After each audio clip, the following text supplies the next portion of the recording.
Ce cours sur Parashat Behar dédicacé à Nishmat Aisha, Ruth Bat Esther. C'est écrit dans la paracha, Vaïdaber Hashem el Moshe Behar Sinai Lemor. Et Hashem parlait à Moshe Rabbeinu sur la montagne de Sinaï en disant, Sheshanim tizra sadecha, 6 ans tu travailleras la terre, et la 7e année tu laisseras reposer la terre. Alors tout le monde se pose la question, pourquoi dans la mitzvah de Shemitah, le repos de la terre, l'année sabbatique, où on ne travaille pas la terre, c'est écrit Behar Sinai. Cette mitzvah a été donnée au Sinaï.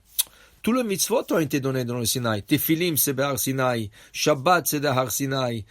Sukkot, c'est Behar Sinai. Tous les mitzvot ont été donnés au Sinaï. Pourquoi spécifiquement dans la mitzvah de Shemitah, on parle de Har Sinai?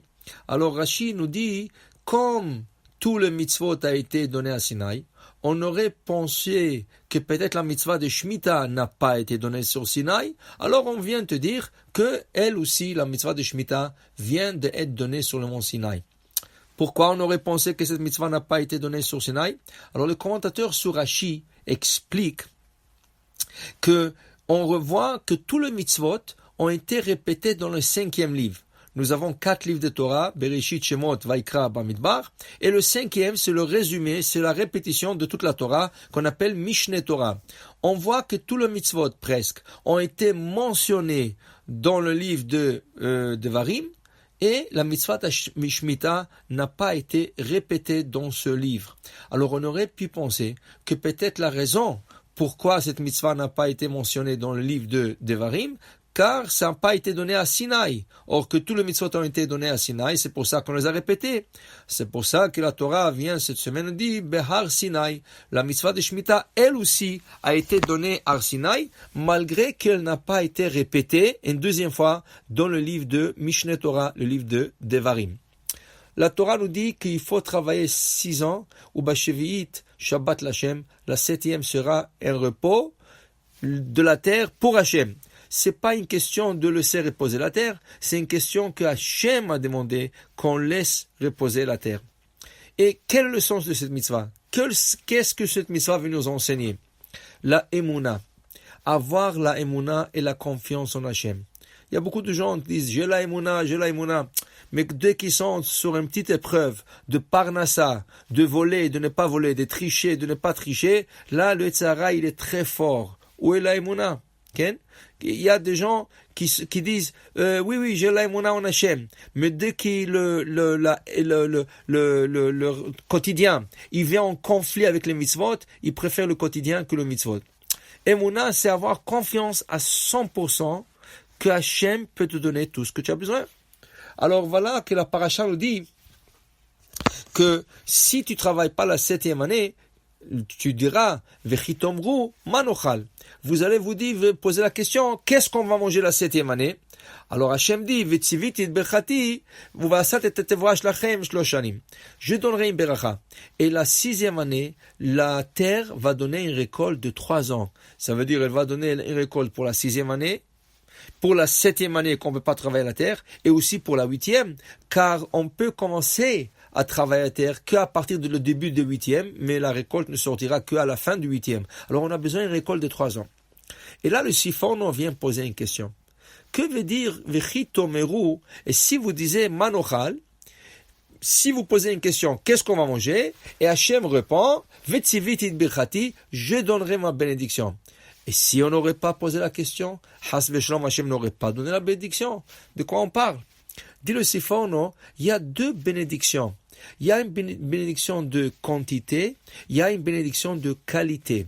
Si quelqu'un pose la question à la 6e année, qu'est-ce qu'on va manger pendant les 3 ans qui viennent maintenant? Hashem me dit, je te donnerai une bracha pour 3 ans. Et si ton champ, il donne, par exemple, normalement 100 kilos, il va donner 300 kilos. Mais il faut que tu comprends, c'est une bracha de quantité, mais pas de qualité. Maintenant, tu as besoin de travailler triple pour s'occuper de cette récolte triple qui t'a été donnée. Tandis que ceux qui n'ont pas posé la question et ils ont eu confiance, leur récolte sera la même chose comme toutes les années. 100 kilos. Seulement, il y aura une beracha que ce 100 kilos va durer pendant 3 ans. Ça, c'est une bracha de qualité et non pas de quantité. Et c'est ça. Il faut comprendre une chose. Il y a des brachot qu'Hachem donne aux gens qui sont brachas de qualité. Il y a des brachot qu'Hachem donne aux gens, c'est des brachot de quantité, mais c'est pas vraiment une beracha. La personne doit travailler plus. Oui, elle a plus d'argent. Oui, elle a plus que tout ce qu'elle a besoin, mais elle n'a pas la qualité de la bracha. La qualité, c'est ce qu'Hachem y donne. Et on dit que Oev kesef lo isba kesef. Celui qui aime l'argent ne sera jamais rassasié de l'argent. Que veut dire cela? Dit le Maharsha. Il y avait une fois un coupeur de bois. Il est sorti dans le champ, il coupait de bois, et même quand il faisait très très chaud, il fallait qu'il coupe de bois. Un jour, il s'est évanoui.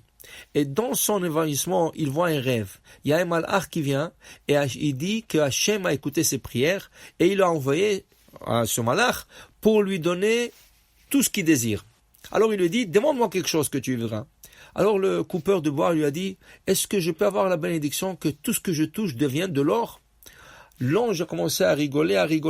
Il lui dit, oui, bien sûr, tu peux l'avoir si c'est ta demande. Alors il lui a donné la bracha.